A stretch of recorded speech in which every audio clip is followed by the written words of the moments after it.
when I was speaking to this professor of religion named Diana Pasulka, she was saying, Curt, don't worry that half of the world thinks I am God and so on, because you don't know what they mean by that. I don't have I have an idea of what they mean. Could be misinterpreting what they mean. They could be wrong at the same time. Millions and billions of people have been wrong. All of these practices, meditation and psychedelics, they're meant to be done with the community.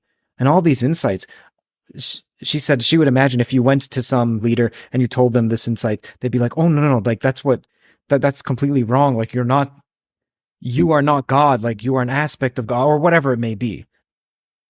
And then she also said the Plato's cave journey is what's happening, or the dark night of the soul. She used that phrase. She said the actual full story of that, where you think this is reality, the wall, you come out, you feel like that's an illusion. Then the end of the story is to somehow realize that what you thought was real in the beginning is indeed real. It's just real in another manner, like somehow more real. And then I remember something, Bernardo, that you said. Look at this. This we think of as solid. We feel it. There's solidity to it. Yet we look at it through a microscope and we say, yeah, the atoms are far apart. The solidity is an illusion. That's if you take materialism as primary. What if you take your conscious experience? No, this is solid. This actually is solid. There's something real about that. There's something real about this table. There's something real about me inhabiting this world. I can go through this process where I feel like, oh, that's all an illusion. But then there's this quote about T.S. Eliot that the point of the journey is to come back where you started and know the place for the first time. I feel like that I'm slowly starting, where I feel the reality of this more. I feel it. But then there's a nagging part of me that's like, yeah, you're tricking yourself, Curt. You're tricking yourself. We let our theories hijack the reality of our experiences. And that's a tragedy.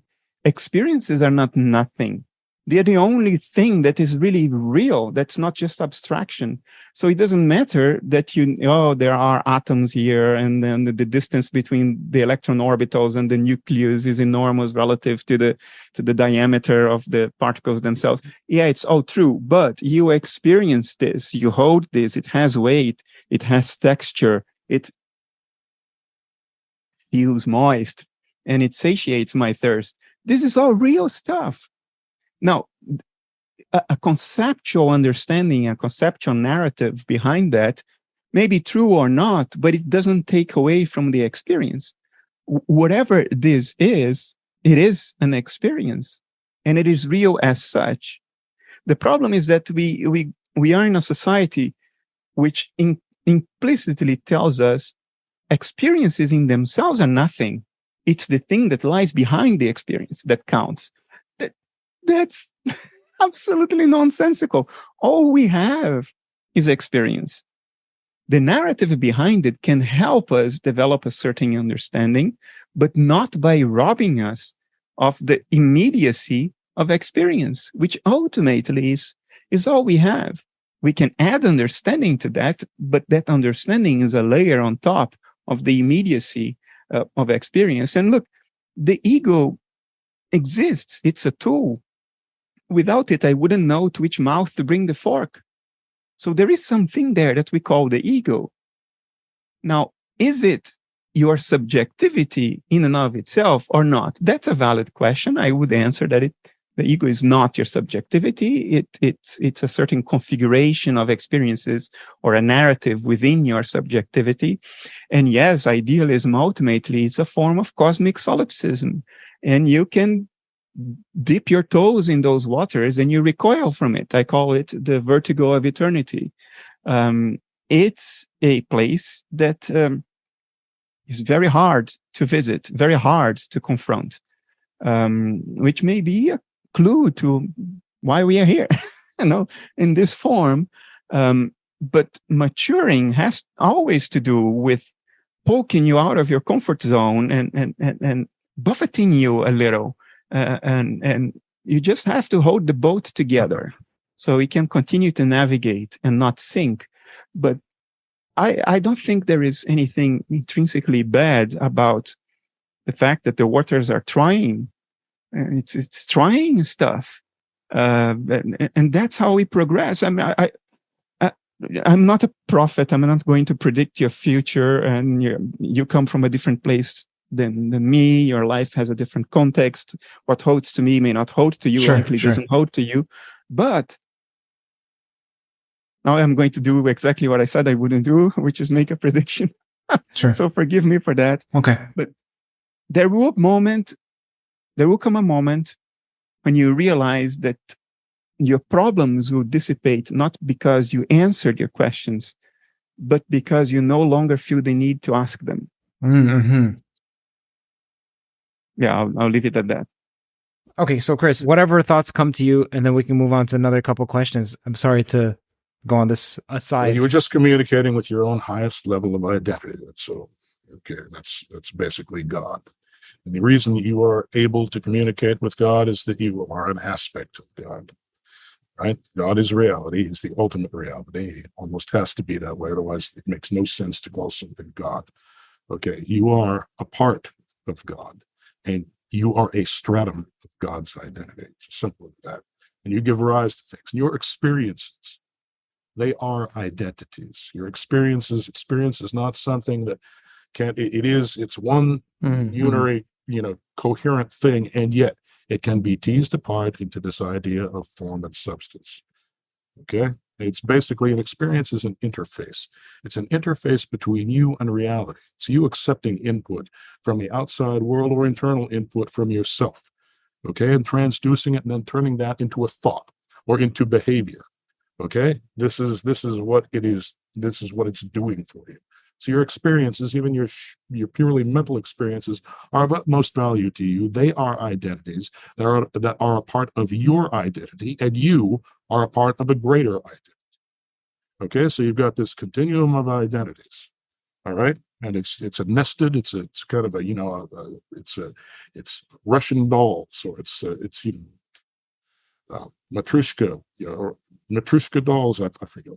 Anyway, basically, it's one thing nested within another. You've got a highest level of identity.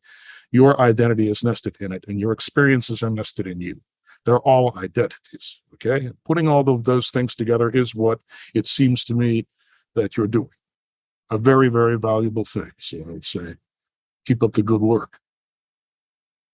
Well, hey man, it's like any compliment from you it's an honor. So let's just end this with what you all value. What do you value most? Chris. What do I value most? Mm-hmm. God. It's the identity of reality. And of course, supporting and aiding the fulfillment of reality. I believe that reality actually has a goal, a teleological purpose that it is determined by its structure. Basically, it's built into what it is, and that it is my job to help reality fulfill that its goals, its teleological impetus, which derives from its structure. Because I'm a part of it, and it's my own highest level of identity, and it's my job to help it just as it helps me. Okay? I'm carried within it, I exist within it, so I'm going to return the favor, and I'm going to try to reinforce it as much as I can. That's what's valuable to me. And then, of course, we have all of the things that are valuable to everybody. The idea of love, I have a wife, I have a home, I have, pets, I have dogs that love me, the taste of a good meal, or a good drink, right? Having fun with your friends, right? Going out and enjoying nature.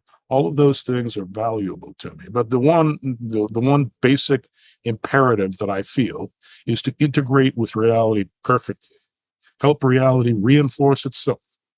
Right? Because that's all there is. There is nothing outside of that.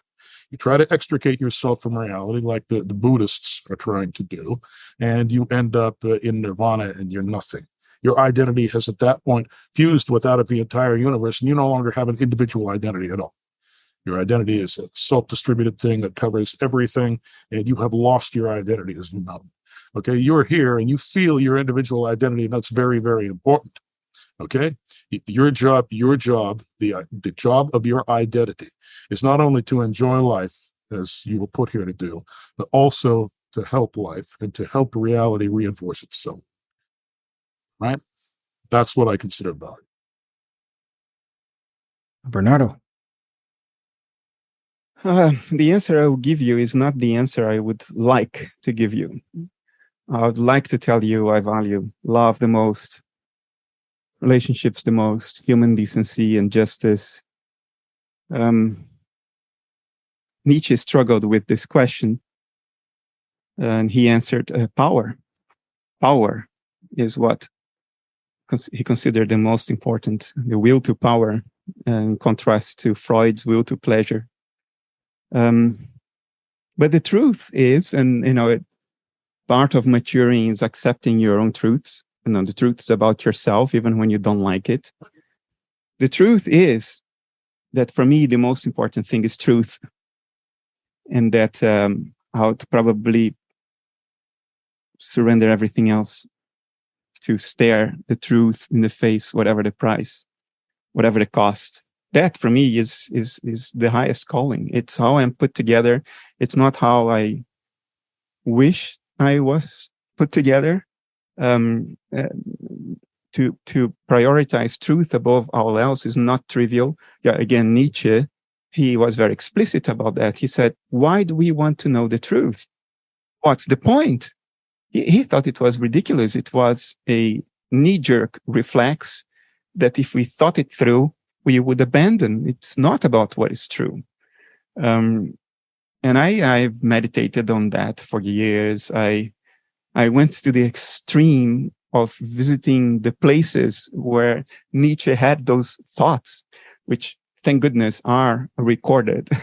We know where he was. And I probably stood within a meter of where he stood. But at the end of all that struggle, it's the truth that shines through. And the truth is my highest commitment, is the truth. That's how I am. I hate it in a sense, but that's how I am. Thank you all so much for coming out. Thank you all. This was, well, enlightening in many ways. Okay, I would just once again repeat after that inspiring comment by Bernardo that truth and reality are basically two ways of looking at the same thing. When you say that's real or something is real, you are saying that it is true. Okay, and when you say that something is true, you're saying that it's real. So in dedicating yourself to truth, you also dedicate yourself to reality. And both of our comments, what both of us said, combined in this one truth. It's one real truth. The same thing. If you enjoyed that clip, then the full podcast is out right now. You can click around here. Enjoy. Subscribe to Theories of Everything to get notified of upcoming podcasts, as there are new full-length podcasts every week on the topics of mathematics, physics, consciousness, free will, and AI.